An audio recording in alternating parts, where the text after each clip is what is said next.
Good morning. Great to be with you. Thank you so much for joining us. Can you walk us through what you're expecting once the impeachment gets to the Senate for trial?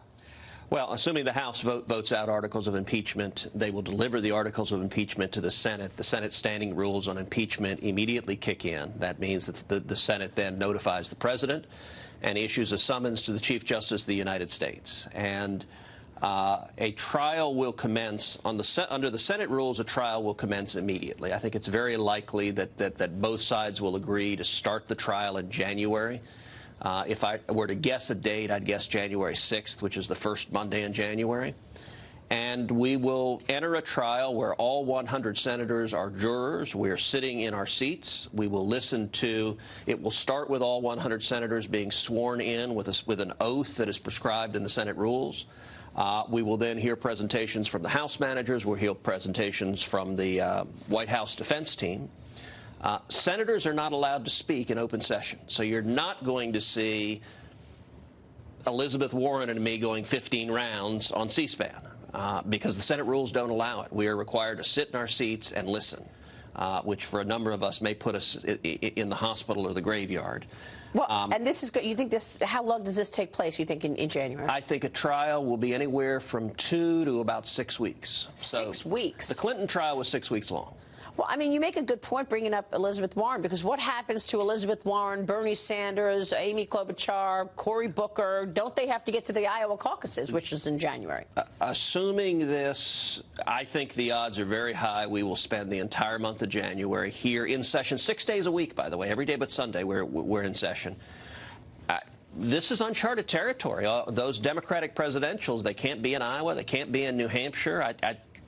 Look, I remember well in January of the election year, you're at a pizza ranch in Cedar Rapids. You are in a living room in a House meeting in New Hampshire. You're meeting with voters, but they're going to be here, and I don't know what that's going to mean for the Democratic primary. Unbelievable. The president sent this letter to Nancy Pelosi yesterday and went through the 2 articles, the obstruction of Congress and the abuse of power. Your reaction to these 2 articles? Because weeks ago we were talking about bribery and all of these other real crimes and misdemeanors. What do these 2 articles look like to you? Look, these 2 articles really are an admission of failure from the House Democrats. We've seen their case collapse. You're right. 3 or 4 weeks ago, every Democrat was saying bribery, bribery, bribery. By the way, the reason for that is the Democratic Campaign Committee had polled it, and they discovered bribery polled really badly, that the American people didn't like bribery. So that became the talking point, every Democrat said. Unbelievable. But then the problem was the actual evidence they heard, they can't prove bribery. The evidence and testimony doesn't back up bribery.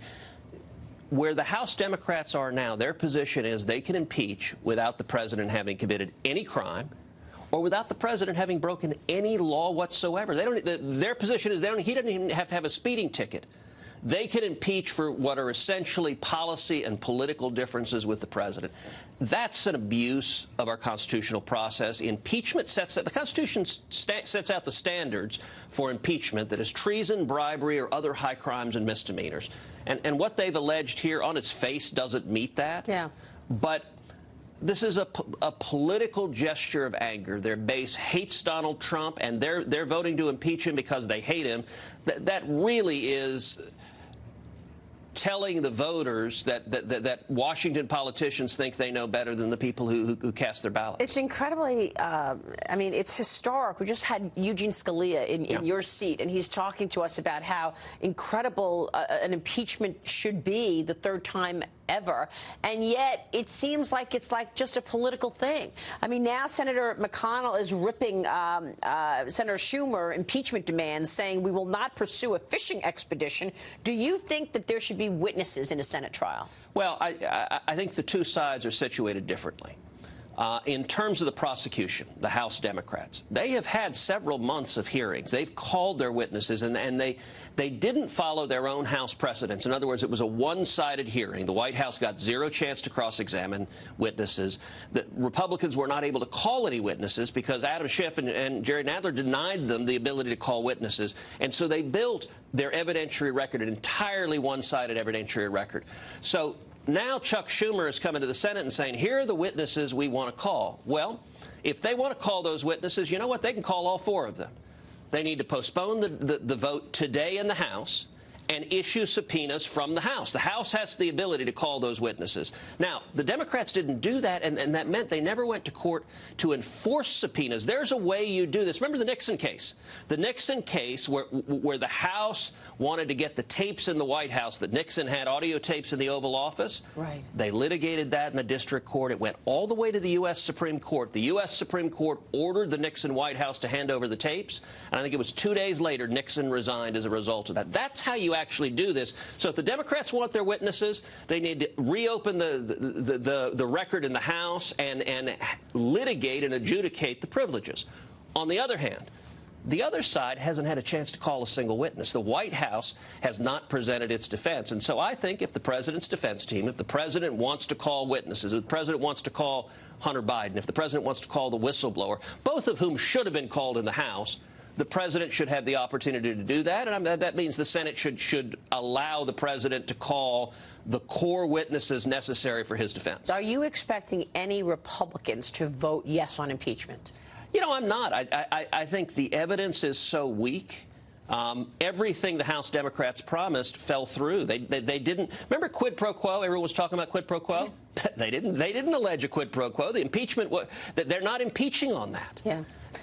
Let me get to the other breaking news of the morning, and that is your news. The administration, you say, needs to immediately begin implementing these sanctions on Nord Stream 2, the pipelaying vessels. Now, we're talking about a Russia pipeline. Tell us what's happening and what you want to see here. Well, we just had a massive bipartisan foreign policy victory, which is in the National Defense Authorization Act, just passed the Senate yesterday. It's on the president's desk for signature right now. And what it does is it's designed to stop the Nord Stream 2 pipeline. That's a pipeline, a natural gas pipeline from Russia to Germany. It's nearly complete. There is right now, there are only 5 companies on Earth that are capable of building that pipeline. Russia has hired one, a Swiss company named Allseas. I am sending today a letter to Allseas' CEO informing him that under these sanctions, Allseas has a choice. They either cease construction the day the president signs that bill, which is likely to be sometime this week, or they risk crushing sanctions that could put Allseas out of business forever. The sanctions were passed. It's my bill that I got Democrats on board, brought together the House, the Senate, everyone. We passed these sanctions, and what it is designed to do, Allseas has a ship, the Pioneering Spirit, that's right now laying this pipeline.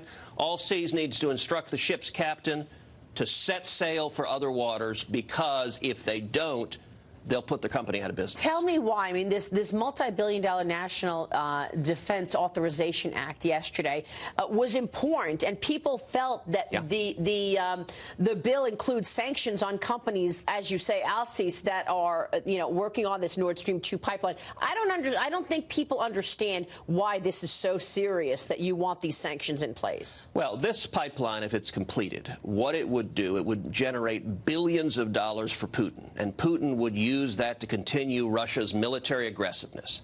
It would make Europe even more dependent on Russian energy, and that makes Europe susceptible to economic blackmail, because Putin has already demonstrated he's perfectly willing to cut off the gas in the dead of winter to try to force people to do what he wants. Europe dependent on Russia is not good for Europe, and it's not good for America. And by stopping this pipeline, by getting this sanctions legislation passed, that will hurt Putin. It will take billions away from him. It will help Europe. It helps Ukraine enormously, and it helps American jobs. Much better for European energy needs to be satisfied by American natural gas that creates jobs here in America rather than fueling Putin's military aggression. But how much conviction do you have that Europe will, in fact, buy energy from America? I mean, haven't we been trying this for years? Well, they're buying a substantial amount of energy from America right now. A lot of what blocked it is under the Obama administration. They made it practically impossible to export liquid natural gas. So we couldn't get our energy to them because the Obama administration was so opposed to energy that they didn't want American jobs. That's changed. We're exporting a lot more crude oil. We're exporting a lot more liquid natural gas under the Trump administration. Yeah.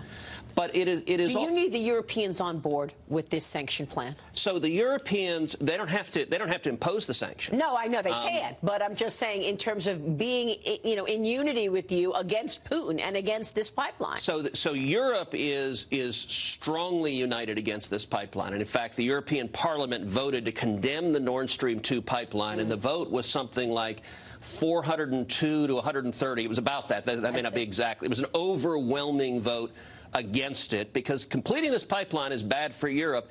And the timing, we're maybe a little more than a month away from the pipeline being done. The completion date was estimated to be January 30th. So I had been working night and day.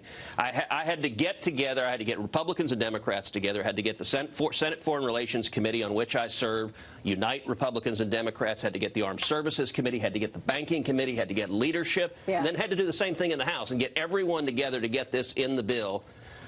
And we've now got it. These are sanctions. They're targeted like a scalpel, simply on the companies that can lay the deep-sea pipe. Because one of the fascinating things... And they freeze things, assets in the U.S. It freezes every asset in the U.S. It blocks U.S. markets. So any company under these sanctions can't access U.S. markets. They can't get visas to come to America.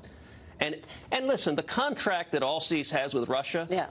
surely has a clause in it that is a legal or regulatory impossibility clause, that if you can't get the permits, if there's sanctions in place, you're out of it. I get Allseas is making a ton of money from Russia to build this, but if they want to stay a going concern, if they don't want to subject their company to billions of dollars in shareholder derivative suits, the only rational choice is within 24 hours of the president signing this bill, stopping construction immediately, not rushing to finish it, which is what Putin wants them to do, but stopping it and complying with the sanctions. And if they do that, that is an enormous victory for U.S. foreign policy. And it's a huge deal in terms of Russia as well. And the U.S. is pushing back against Russia. Real quick, let me switch topics and tell you about this rare public rebuke from the FISA court that you saw yesterday, slamming the FBI for the handling of the applications to wiretap former Trump campaign aide Carter Page. The FISA court judge called the FBI's actions anti-ethical to the heightened duty of candor expected of government agents after the Inspector General's report highlighted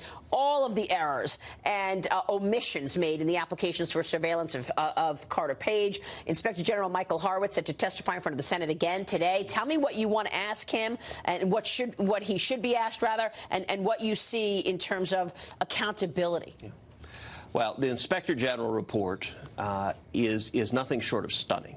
It is 434 pages, and it details in excruciating detail a massive pattern of abuse of power.